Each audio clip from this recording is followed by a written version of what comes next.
क्या आप जानते हैं कि यीशु मसीह के जन्म से 1400 साल पहले एक मजूसी ने ही यीशु मसीह के जन्म की भविष्यवाणी की थी। तो ये 3 मजूसी, 3 वाइज मैन, जिन्हें लोग 3 ज्योतिषी या 3 पंडित या 3 राजा भी बोलते हैं, ये लोग कौन थे, इनकी बैकग्राउंड क्या थी। जब ये मजूसी यरूशलेम में आए तो राजा हेरोदेस इन्हें देखकर डर क्यों गया। क्या वो मजूसी सिर्फ 3 ही तोहफे लेकर आए थे? क्या वो मजूसी सिर्फ 3 ही थे? मत्ती अध्याय 2 उसकी 1 आयत में लिखा, हेरोदेस राजा के दिनों में जब यहूदिया के बैतलहम में यीशु का जन्म हुआ तो पूर्व से कई ज्योतिषी यरूशलेम में आकर पूछने लगे, यहूदियों का राजा जिसका जन्म हुआ है कहाँ है, क्योंकि हमने पूर्व में उसका तारा देखा है और उसको प्रणाम करने आए हैं। ये सुनकर हेरोदेस राजा और उसके साथ सारा यरूशलेम घबरा गया। तो ये मजूसी, ये 3 वाइज मैन, ये कैटेगरी थी बड़े ही हाई क्लास पॉलिटिकली पावरफुल लोगों की, जो सपनों का अर्थ बताने में माहिर थे, खगोल विज्ञान यानी एस्ट्रोनॉमी में सितारों का ज्ञान रखते थे। बाइबल बताती है कि मजूसी लोग पूर्व देश से आए थे,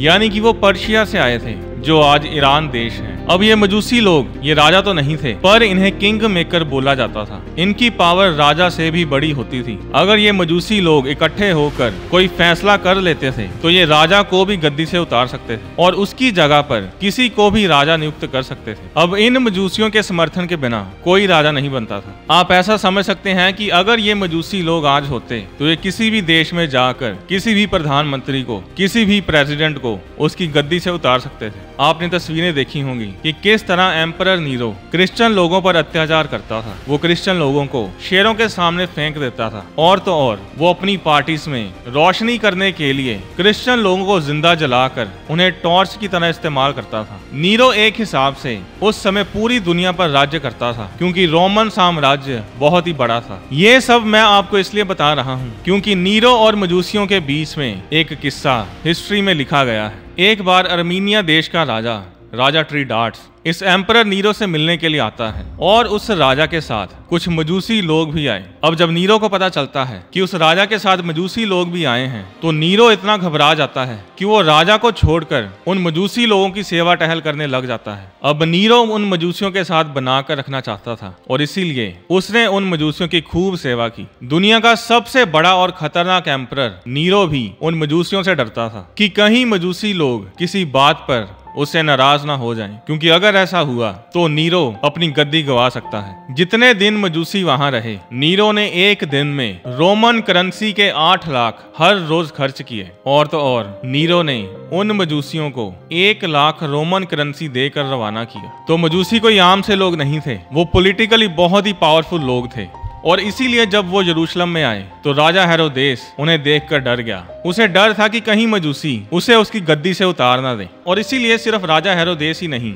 बल्कि सारा यरूशलेम उन मजूसियों को देखकर डर गया, क्योंकि लोग मजूसियों के रुतबे के बारे में जानते थे। जब राजा हेरोदेस को यह पता चल गया था कि मजूसी लोगों ने उसकी बात नहीं मानी तो हेरोदेस ने उनका पीछा नहीं किया। उसने उन्हें मारने की कोई योजना नहीं बनाई, क्योंकि हेरोदेस ये जानता था कि वो मजूसियों का मुकाबला नहीं कर पाएगा। और क्या आप जानते हैं कि पूरी बाइबल में ऐसा कहीं नहीं लिखा कि सिर्फ 3 मजूसी आए थे। बाइबल में उन मजूसियों के 3 उपहारों के बारे में लिखा है, सोना, लोबान और गंधरस। और इन्हीं 3 उपहारों से ये अंदाजा लगाया जाता है कि वो सिर्फ 3 मजूसी थे। पर बाइबल में कहीं भी उन मजूसियों की गिनती के बारे में नहीं लिखा। वो मजूसी सिर्फ 3 ही उपहार नहीं लेकर आए थे। पुराने समय में जब दूसरे राजा या फिर पॉलिटिकल लोग किसी नए राजा को मिलने के लिए जाते थे तो वो उसके साथ अपना रिश्ता मजबूत करने के लिए अपने साथ बहुत सारे उपहार, गिफ्ट्स लेकर जाते थे। और आज भी ऐसा ही है, जब कोई नया मंत्री बनता है तो लोग उससे मिलने के लिए बहुत सारे गिफ्ट्स लेकर जाते हैं। राजा सुलेमान के साथ भी ऐसा ही हुआ था। इसके बारे में 1 राजा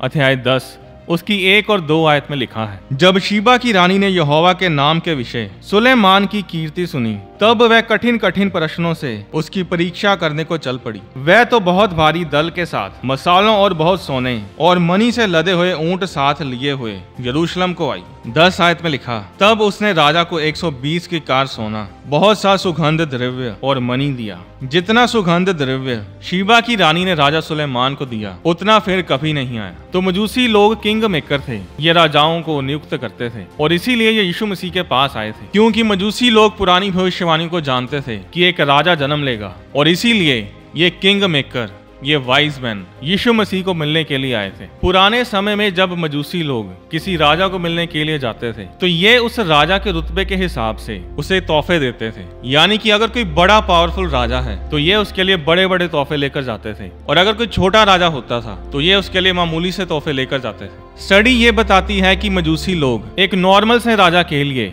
20 की कार सोना लेकर जाते थे, जिसकी कीमत 45 मिलियन US$ बनती है। यानी कि इंडियन रुपीस में ये 375 करोड़ रुपए बनते हैं। और इसके साथ साथ वे बहुमूल्य वस्त्र, तरह तरह के परफ्यूम्स, सोने चांदी के बर्तन, घोड़े, रथ, नाव आदि लेकर जाते थे। तो सोचिए कि यीशु मसीह के लिए ये क्या कुछ लेकर गए होंगे। इन मजूसियों ने यीशु मसीह के पास आने की तैयारी करने में इतना समय लगा दिया कि सोचिए कि इन्हें यीशु मसीह के पास आने में 2 साल लग गए। जब मजूसी वाइज मैन यीशु मसीह को ढूंढते ढूंढते हेरोदेस राजा के पास आए थे तो उस समय यीशु मसीह तकरीबन 2 साल के थे, और इसीलिए राजा हेरोदेस ने 2 साल से कम उम्र के बच्चों को मरवा डाला था। जब मजूसी यीशु मसीह के पास आए तो यीशु मसीह उस समय भेड़शाला में नहीं थे, जिस तरह की तस्वीरों में या मूवीज में दिखाया जाता है। यीशु मसीह उस समय घर आ चुके थे। इसके बारे में मत्ती अध्याय 2 उसकी 11 आयत में लिखा है, उन्होंने उस घर में पहुंचकर उस बालक को उसकी माता मरियम के साथ देखा और मुंह के बल गिरकर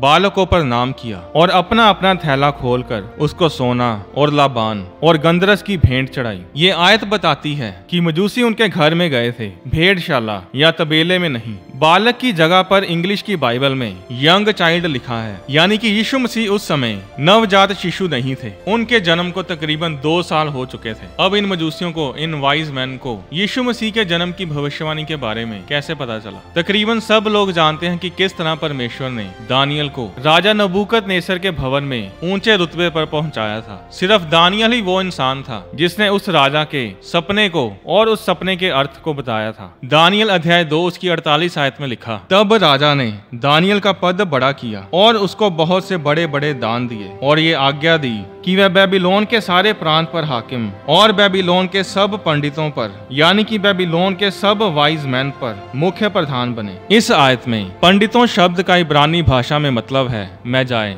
यानी मजूसी, यानी वाइज मैन। तो दानियल उन सारे वाइज मैन यानी मजूसियों का प्रधान था, उनका मुखिया था। और दानियल ने ही यीशु मसीह के जन्म के बारे में भविष्यवाणी की थी कि किस समय यानी कितने सालों बाद यीशु मसीह का जन्म होगा। इसके बारे में आप दानियल अध्याय 9 उसकी 24 से 27 आयत में पढ़ सकते हैं। इस भविष्यवाणी के बारे में डिटेल में मैं एक अलग वीडियो में बताऊंगा। अब क्योंकि दानियल उन वाइज मैन का मुखिया था, इसीलिए सब वाइज मैन, ये सब मजूसी यीशु मसीह के जन्म के बारे में की गई भविष्यवाणी के बारे में पहले से ही जानते थे। और सिर्फ यही नहीं, यीशु मसीह के जन्म से 1400 साल पहले यीशु मसीह के जन्म के बारे में ही एक भविष्यवाणी की गई थी। और क्या आप जानते हैं कि वो भविष्यवाणी एक वाइज मैन ने की थी, और उस वाइज मैन का, उस मजूसी का नाम था बालाम। बालाम वो वाइज मैन था जो किसी राजा के बुलाने पर इजराइलियों को श्रापित करने के लिए आया था। जब इजरायली लोग मिस्र देश से आजाद होकर कनान देश की ओर जा रहे थे तो बाइबल में लिखा है कि रास्ते में उन्होंने मोआब देश में अपने डेरे लगाए। तो अब इजरायलियों की गिनती को देखकर मोआब देश का राजा डर जाता है। उसे ये डर था कि कहीं इजरायली लोग उसके देश पर कब्जा ना कर लें, और इसीलिए वो राजा बालाम को बुलाता है ताकि बालाम आकर उन इजरायलियों को श्रापित करे ताकि मोआब इजरायलियों पर विजय पा सके। और अब जब बालाम इजरायलियों को श्रापित करने के लिए अपना मुंह खोलता है तो बाइबल बताती है कि उसके मुंह से शराप निकलने की बजाय सिर्फ आशीष ही निकलती है। और उस समय बालाम यीशु मसीह के जन्म की भविष्यवाणी करता है, जिसके बारे में गिनती अध्याय 24 उसकी 17 आयत में लिखा है, याकूब में से एक तारा उदय होगा और इजराइल में से एक राजदंड उठेगा। अब बालाम भी वाइज मैन यानी मजूसियों में से एक था। अब बालाम एक दुष्ट मजूसी, एक दुष्ट वाइज मैन तो था, पर यह था उन वाइज मैन के कबीलों में से ही। और इसीलिए ये मजूसी लोग इस तारे की भविष्यवाणी के बारे में जानते थे, और इसीलिए उस तारे का पीछा करते करते ये यीशु मसीह के पास पहुंच गए थे। जो सोना चांदी और बहुमूल्य उपहार मजूसी लेकर आए थे, उस सोने का यीशु मसीह ने क्या किया? यीशु मसीह को मिलने के बाद इन मजूसियों का क्या बना? इसके बारे में मैं अगली वीडियो में आपसे शेयर करूंगा। परमेश्वर आपको आशीष दे।